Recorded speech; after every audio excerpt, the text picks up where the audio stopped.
there's a lack of trust now. There's so much of it going on in so many different places, and all the time it's just this constant barrage of man hating, you know.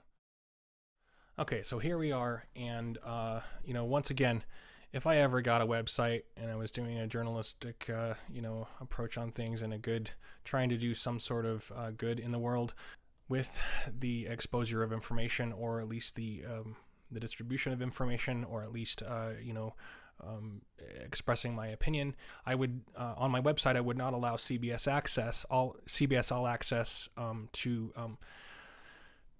purchase advertising on my website. You know, I would probably be conflicted and probably would have to turn down, you know, some money, but I would not allow them to. And apparently CBS All Access is advertising here. So pretty silly. Many media sources thought there would be some backlash around DC's Joker this year, but it seems as though some more controversy has sprung up around around Batman media.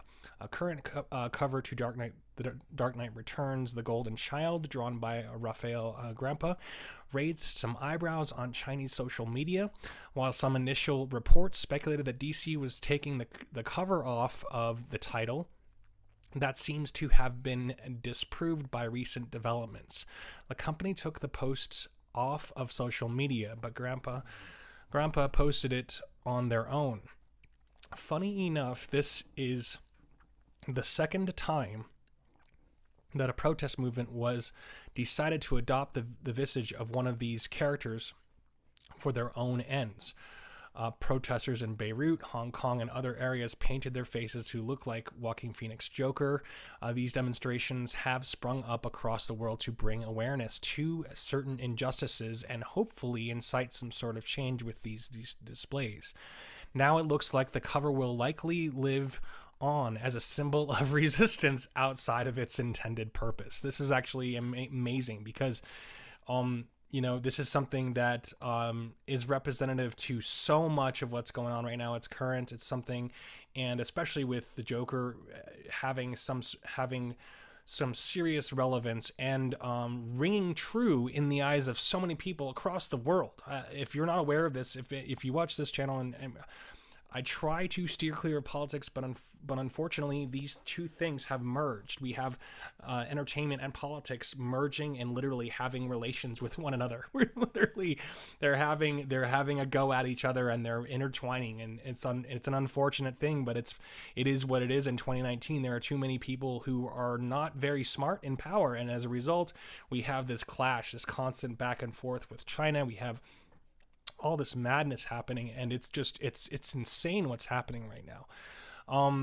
So Carrie Kelly's Batwoman throwing a Molotov cocktail is nothing if not a bit politically tinged to begin with, but that portrayal has been a bit of a constant in the world that Frank Miller has fashioned around The Dark Knight Returns. But the artist, writer, and company probably didn't think that they would be at the center of a social media controversy with this one. Someone out there edited the image to have the words "the future is young" behind Kelly tossing that weapon. So the Chinese government has banned media over far less in the past, so the decision to pull the image off the official social media was swift, but there is some fervor now, and they won't likely pipe down now that it's becoming a bigger story. So yeah, this is an incredible story. This is kind of crazy, kind of nuts. Very interesting to know. Yeah, the Frank Miller stuff is, I mean, I was a big fan of the original Dark Knight Returns. What an amazing comic.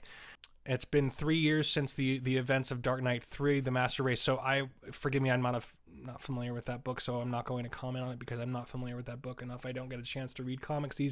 I don't trust comics anymore, and that's why I don't buy them. Because I don't trust them. I don't trust the agenda that's been infused in so much of it now. There has been so much agenda driven in everything that we see now that I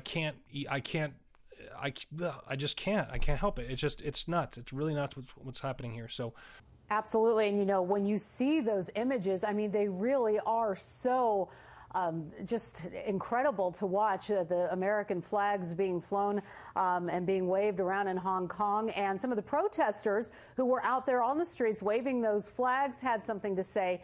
Here's some of them on Thursday.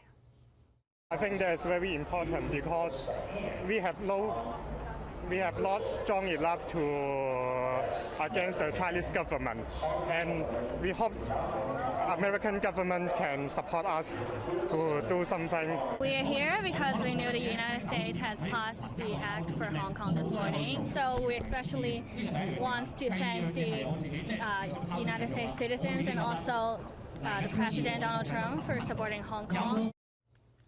You know, a lot of people say that the move of signing those bills was a risky one, but obviously they're, Leland, the folks of Hong Kong waving those flags, certainly behind the president on that. Well, yeah, certainly the risk is that the Chinese retaliate in one way or another. One way they could is in terms of the trade negotiations that are going on right now. This from the Chinese foreign minister, the latest statement saying their act, meaning the United States, will only further expose the malicious and hegemonic nature of U.S. intentions to the Chinese people, including our Hong Kong compatriots.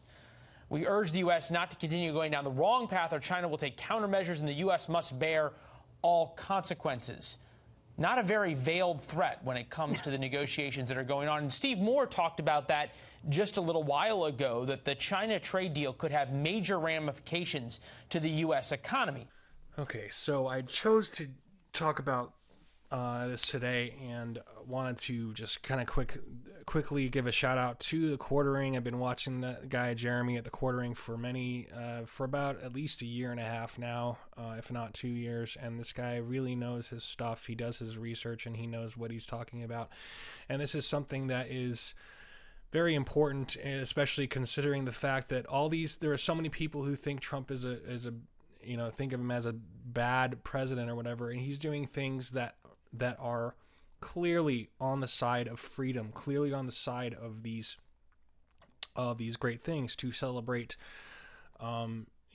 free speech, being able to actually have some sort of freedom. And the protesters in Hong Kong are celebrating our president. They're celebrating the exposure of the Chinese government, and the Chinese government has still been in power doing these horrible things for so many years. And for the people who turn a blind eye to it, and you might just downvote this video because I'm talking about freedom, but you judge me. So anyway, but we're going to talk about Batman here, and just kind of this is just a kind of a segue into this. I mean, there's a lot more serious things happening in the world right now, and that's why we enjoy escapism. That's why we enjoy getting outside of the box of hell that we're boxed into every day. And luckily I live in a country where I'm able to speak, whereas in Hong Kong it may not happen. We'll see what happens there. This is crazy that this is still going on. And I think it's incredible that our president is doing something about it, or at least it looks like that he's working, and he's doing it in a peaceful way. Like, he's not doing it in like I could see a lot of presidents like bringing troops in there, maybe even not that. Like, it's like anyway. The point is that he's doing something that's good to benefit the people of Hong Kong, and those people are celebrating that. They're celebrating the freedom. They're celebrating the goodness that's in his heart. Anyway, that's just my opinion. And I think that people should have good in their hearts. For anyone, if you disagree with me, that's fine. If you don't like Trump, that's fine. That's what's beautiful, is that you get to hate his guts, and you're allowed to say that. If you were in Hong Kong and, you said something, you might not be able to say those things. So, or you would get sent to a camp and killed or whatever, it's like, seriously, it's like, and it's all for power.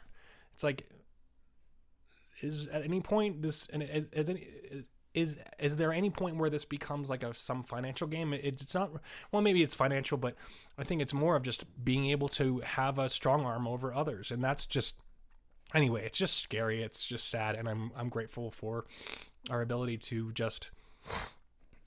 I'm grateful for our ability just to be. So on with the with what's happening here. So once again, this video idea I got from the Quartering with Jeremy at the Quartering, and he's a stellar journalist. He's the real deal. He started out with just his passion for like Magic the Gathering. That was like his thing. That was his main thing, and he starting to become an exposure journalist, exposing the truth, the real journalist to kind of stick out and expose the horrifying things.